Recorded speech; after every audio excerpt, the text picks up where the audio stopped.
Ხათამების შესახებ გადადებული ავიარეისი თბილისის სტამბოლიდან მგზავრების პრეტენზიები პეგასუს. რატომ არაფრინდა თვითმფრინავი თბილისის საერთაშორისო აეროპორტიდან მგზავრებმა 8 საათიანი ლოდინის შემდეგ შეიტყვეს რეისი კი 1 დღის დაგვიანებით შესრულდა. Როგორ ვითარდებოდა მოვლენები დღეს თბილისის საერთაშორისო აეროპორტში, ჩვენი კორესპონდენტი ლევან ფოჩხუა მოგვაწოდებს ინფორმაციას. ლევან, გისმენთ. ორი მცდელობა და ორივე უშედეგო კომპანია პეგასუსმა თბილისის სტამბოლის ავიარეისი დღეს ვერ შეასრულა. მგზავრები ამბობენ, რომ თვითმფრინავი ასაფრენი ბილიკიდან აფრენას ორჯერ შეეცადა, თუმცა წარუმატებლად. მგზავრებს პრეტენზიები კომპანიის მენეჯმენტის მიმართ აქვთ, თავად ავიაკომპანია კი გადადებული ავიარეისის მიზეზებს განმარტავს. მოლოდინის მიუხედავად ამ მგზავრებმა თბილისიდან გამგზავრება ვერ შეძლეს. პრობლემები მაშინ დაიწყო, როცა კომპანია პეგასუსის კუთვნილი ავიალაინერი აფრენას ორჯერ შეეცადა, თუმცა თვითმფრინავი და ბორტზე მყოფი 176 მგზავრი ასაფრენ ბილიკს ვერ გასცდნენ. არც ამოვიდა არავინ.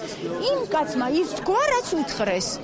რა მოხდა, არ უნდა ესე იგი ვზივართ და თითქოს ბენზინის ნაკლებობა, მერე მოტორის პრობლემა. გამოვედით თვითმფრინავიდან, ხო? და გვეუბნებიან, ჩამოდით, რომ ჩამოვართ, რა მოხდება, ქვევით.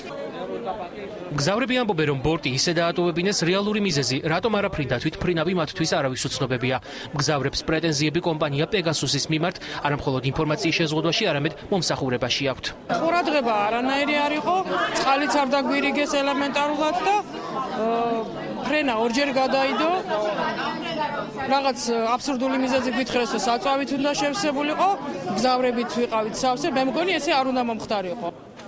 რეისის გადადების და გამგზავრების 23 საათიანი დაგვიანების შესახებ ინფორმაცია მგზავრებმა მხოლოდ 8 საათიანი ლოდინის და ხელახალი რეგისტრაციის შედეგად შეიტყვეს.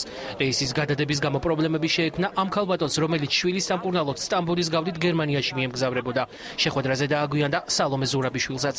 ჩვენ მივდივართ გერმანიაში გამოკვლევაზე. ავუხსენე, რომ ამ ტერმინს ველოდებით ხოლმე დიდხანს 6 თვეში ერთხელ დავდივართ 8 საათზე და 45 წუთზე ხვალდილით უნდა ყოფილიყავით კლინიკაში და ვთხოვე, რომ იქნებ მომენტი გამონაკლის სახით, როგორც ეგეთი სიტუაცია, ხო შეიძლება რომ გადამიცვალოთ თურქიშზე, რომელიც მიფრინავს 11 საათზე და ვასწრებ ამ კლინიკაში ტერმინზე, მითხეს, რომ არა. მე მგონი, რომ ეს არის აეროპორტის და საერთოდ სახელმწიფო პასუხისმგებლობა, რომ ის კომპანიები, რომელიც დაფრინავენ საქართველოში, იგივე წესებს იცავდნენ, როგორც საერთაშორისო წესები მოითხოვს. ეს არის პირველი მოთხოვნა. მეორე არის ადამიანურობა და წესიერი ინფორმაციის ბოდიშის მოხდა. რეისის შეფერხების მიზეზი მოგვიანებით კომპანიის მენეჯმენტმა განმარტა. პეგასუსის ხელმძღვანელმა დაადასტურა, რომ ავიალაინერს ძრავის პრობლემები შეექმნა. საბოლოო ინფორმაცია ჩვენ არ გვაქვს აეროპორტისგან რეალურად რა იყო, მაგრამ როგორც ვიცით, ძრავში იყო რაღაცა ტექნიკური მცირე პრობლემა. ყველა თვითმფრინავი მოწდება, მაგრამ მექანიზმია და შეიძლება ჩამოფრენის დროს რაღაცა მოხდა. გადადებული რეისი დღეს გამთენი ისეს უნდა განხორციელდეს. თბილისის სტამბოლის რეისი 4-ის ნახევარზე დაინიშნა.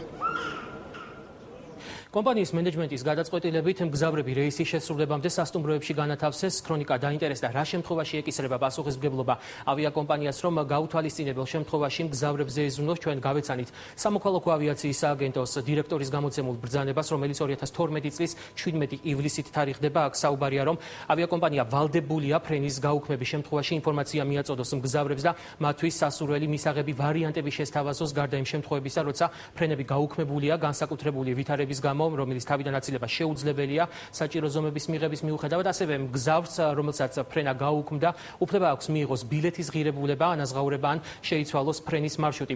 ფრენის დაგვიანების შემთხვევაში, რაც ყველაზე მეტად ესადაგება ამჟამინდელ ვითარებას, ავიაკომპანია ვალდებულია მგზავრი უზრუნველყოს. შემდეგი სახის უფასო მომსახურებით, ეს არის კვება და გამაგრილებელი სასმელი, ასევე საცხოვრებელი, ამ შემთხვევაში სასტუმრო, გამგზავრება აეროპორტიდან საცხოვრებელ ადგილამდე, 2 სატელეფონო ზარით, ფაქსით, ტელეფაქსით ან ელექტრონული პოსტით. განსაკუთრებული ყურადღება კი ექცევათ შეზღუდული შესაძლებლობების მქონე პირებს, რომლებიც გამცილებლების გარეშე მგზავრობენ.